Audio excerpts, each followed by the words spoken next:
One Piece chapter 1153, it is titled The Birth of Loki, and we continue with Yamato's cover story as she's hugging Kipu, who is the daimyo of Ringo. And honestly, I don't know why Kiku's hugging her like this. I feel like they haven't seen each other in forever. It's only been a couple days, but regardless, that's the cover story. Now let's get into chapter 1153's breakdown. Chapter 1152 left off introducing us to King Harald, and we found out that apparently, that brother, he was utter scum. A complete 180 to how the giants of Elbaph that they're describing him, that he's such an upstanding guy. So what exactly changed that made him go from such a bad guy to such a beloved and kind-hearted individual? Well, we found out about that in this chapter. We know that ancient giants, that those are individuals that have horns. They're bigger, they're stronger than the standard typical giants. And at this moment in time, Harald, he was the prince of Elbaph. So on top of him being royalty,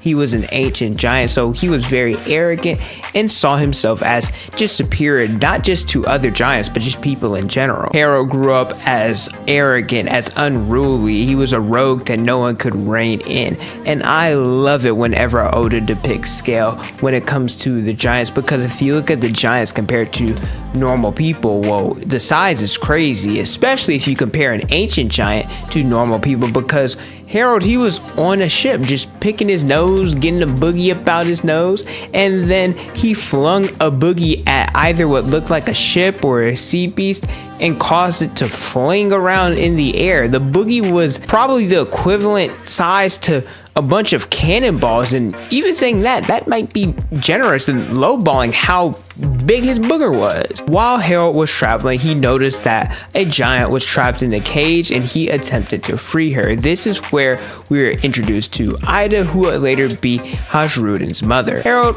he thought he did a good job, right? He was someone that saw a giant in danger, was like, oh, I'm gonna go ahead and free it, and then all of a sudden, smack!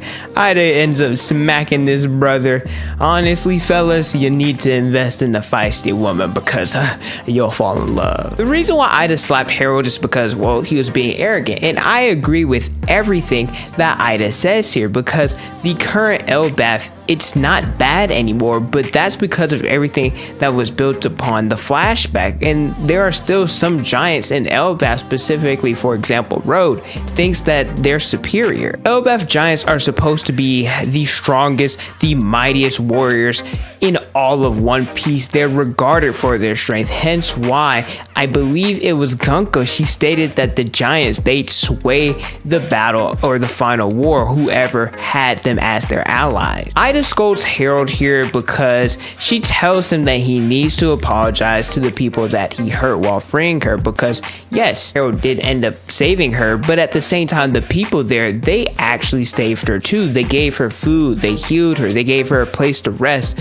when no one else did. Harald still doesn't understand why Ida's upset, why she's still trying to side with the humans, and he even calls them little people or little humans, and well, Ida beats him up because of this racist remark. It's like, nah, you ain't gonna talk about them like that, because Harald, he happened to be born a giant, an ancient one at that. Him being big and strong, it doesn't make him better than anyone.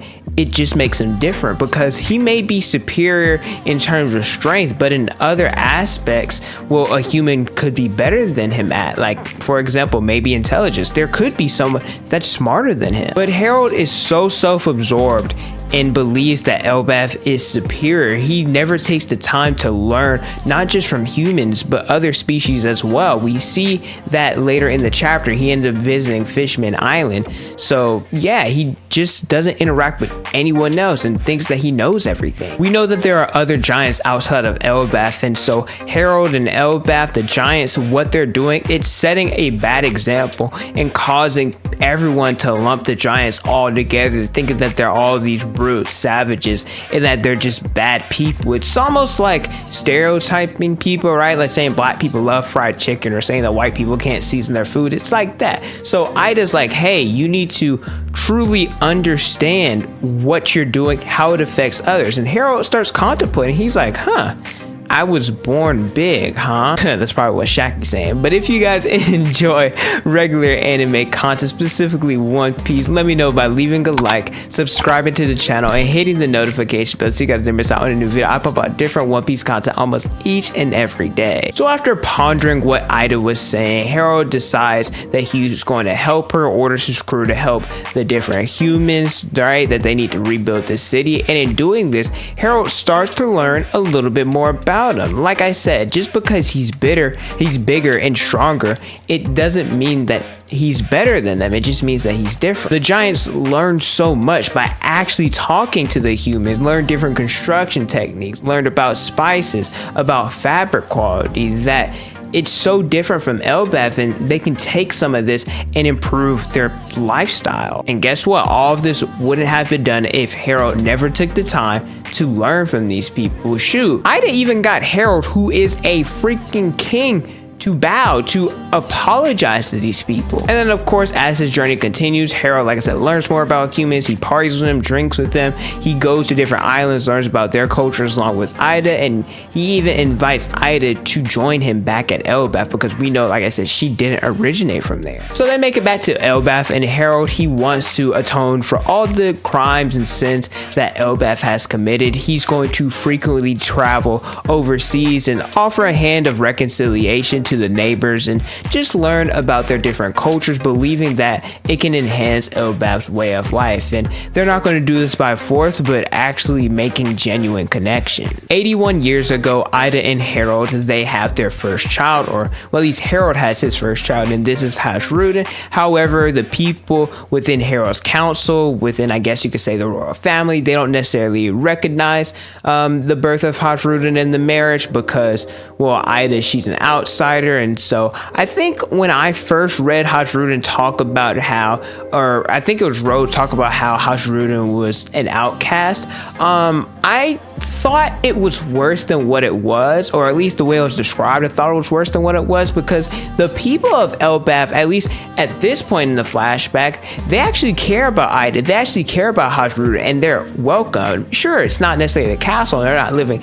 the most lavish lifestyle, but it's not like they're getting beat up or persecuted or anything. Nah, they live in a normal life. So I think the way that Rode described it was like, he kind of exaggerated a little bit. At the same time, we're also introduced to Estrid, and this is someone with ancient giant blood, and since she has a prominent background, she's meant to be Harald's wife and is supposed to produce a proper heir to the throne. Guess what? The moment Estrid enters the castle, oh, she's already on BS. She's trying to change everything about the castle. Like, bring the jewels to my room.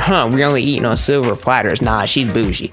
She's bougie. Fellas, if I can give you any advice, be cautious when you look at that fine woman, right? When she's a 10 out of 10, she got that booty you think's a BBL, but it's not. Be cautious about it, because guess what? Most of them are vixens. Let's call a spade, all right? She's not the most attractive girl. She is not. At least some of you guys might find her. To me, she's not.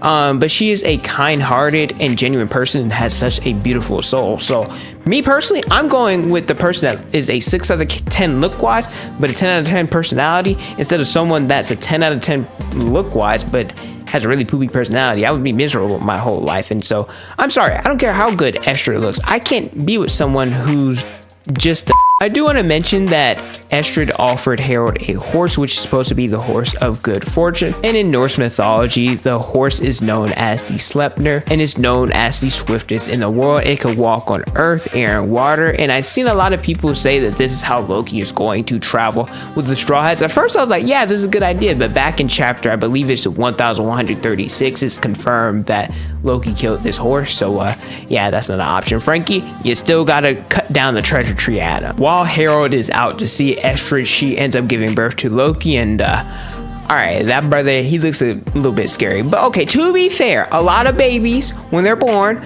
most of them are cute. Most of them look like freaking aliens. And Loki, he was a little interesting, alright? He appears to have some special eyes that look a little cat-like. I'm not entirely sure if they're special or if that's just how he looks. But this was enough to scare Estrid, because she was so scared by the way that Loki looked, she ended up leaving the castle, going back to her village, like, oh, I ain't never giving birth again. And this is so sad because there's no one there to take Loki's hand. This little kid is reaching out for his mom. I don't know if you guys know how it works when a woman gives birth, but typically, unless she passes out from like the strain of trying to give birth, typically the mom is the first one to hold the child, whether it's actually like cradling them and holding them like that, or whether they're just off to the side and you're holding their hand. But regardless, the motherly touch is the first thing that a child experiences, and Loki didn't experience that. And they talk about how the misfortune and everything that happens when someone doesn't experience that. Not only that,